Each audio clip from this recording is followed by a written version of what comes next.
Today I'm giving you the easiest, quickest way to make homemade applesauce, and it's so good. You have to try it. Just try it. It takes 15 minutes. Homemade applesauce with this human name around the house. But let's do it. Peaches, peaches, peaches, peaches, peaches.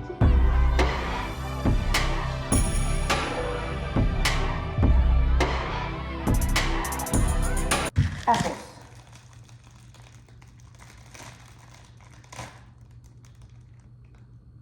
Apples. Okay, I just got a tooth pulled out a couple days ago, so my mouth is a little sore. The way I'm talking is gonna be a little weird. But apples. Cutting board, knife.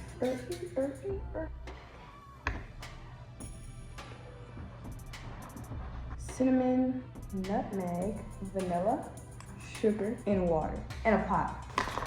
And something to mix it with.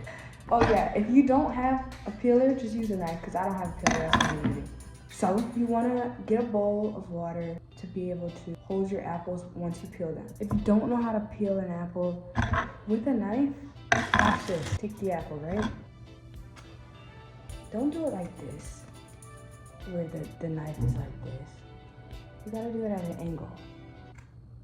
You gotta do it at an angle, that's how you're gonna slice it. Slice the skin. Now if you wanted to, you can go nice and slow. Do it little by little. We don't do that over here. We go all in. Just get to slicing.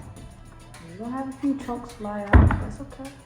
This is my third time doing this. It works just as the same. I wouldn't know because I never tried it with the peeler, but I assume it's the same. Okay? It might be a little less, like a tiny bit less applesauce, just because when you peel it like this, you're kind of getting some of the flesh of the apple, but it's not drastic, okay?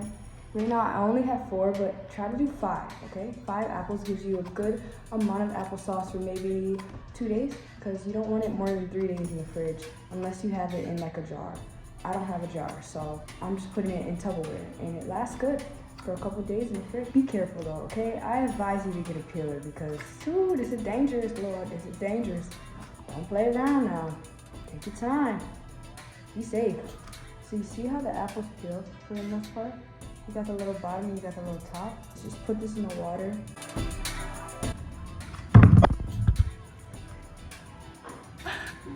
I'm using McIntosh apples. I don't know if these are the best, but these are my favorite type of apples on the normal daily basis. And they taste great in the applesauce, so I have no issues. Use whatever apple you want though, honestly. Last apple. When it comes to the peel, I guess you could save it, maybe like sprinkle some sugar and cinnamon on it, put it in the oven, 375, bake it. I don't know.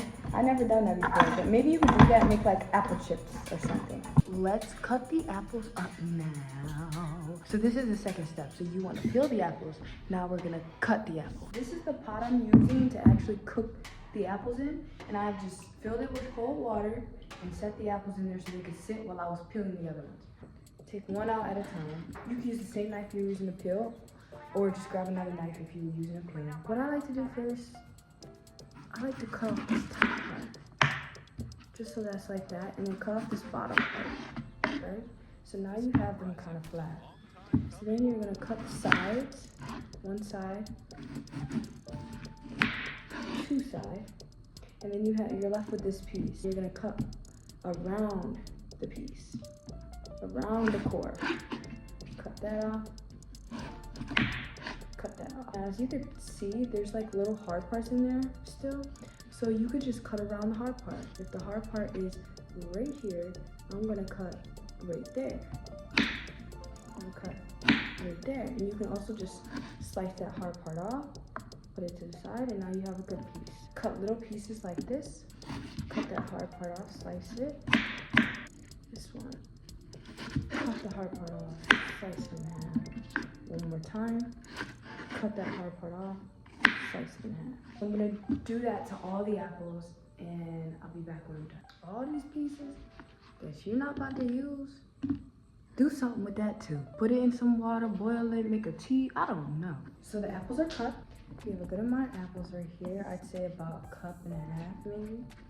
Put these in the pot. You're gonna add about a cup of water.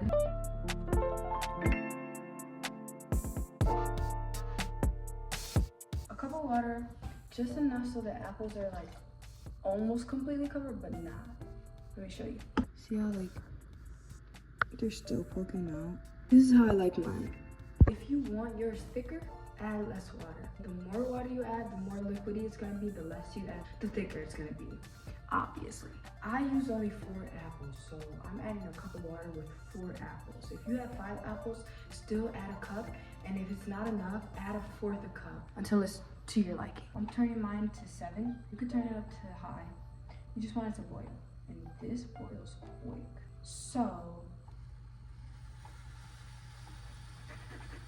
get it to a simmer, get it to a boil. I'm gonna put the top on there and let it do its thing, and we'll be back when it's ready. Okay, so look at the potatoes. Look at the apples. Be able to put a fork through it and it goes through easy. Now right now, this is me. I have to press hard on that. See how that didn't go through? Let me try another one. This one's better. This one's a little better. I'm gonna keep it in there. It's been in there for about 6 minutes now. I'm gonna keep it in there for about 2 to 3 more minutes. So 8 to 9 minutes, okay? Now, when I put this through it, it goes straight through. Like the apple does not come up with it. That's how you know they're soft enough. So you're gonna turn the heat off, take it off the heat. So I'm gonna put it in this burner. And now this is when you're gonna add your seasonings. If you want, listen, you don't have to add the spices and stuff, you don't. You could just have it plain like this. You could just put a little sugar in there. It's up to you what you wanna add. I'm using a fork, you can use a potato masher too. This is gonna mash these up real good. You see how they're mashing? This is how you're gonna make applesauce, okay? So before I do this, what I'm gonna do is add a couple spices. 2 to 4 tablespoons of sugar. So I got 1, 2. I'm gonna add 3. If I want more, I can always add 1 teaspoon of cinnamon. Depending on your taste, you don't have to add that much. I'm not gonna add them. Half a teaspoon. Dang, I didn't know a teaspoon was that much. We're gonna do 1/4 teaspoon of nutmeg. Okay, I added even less than that. Half of 1/4 of a teaspoon. Now we're gonna mash it up. Look at this.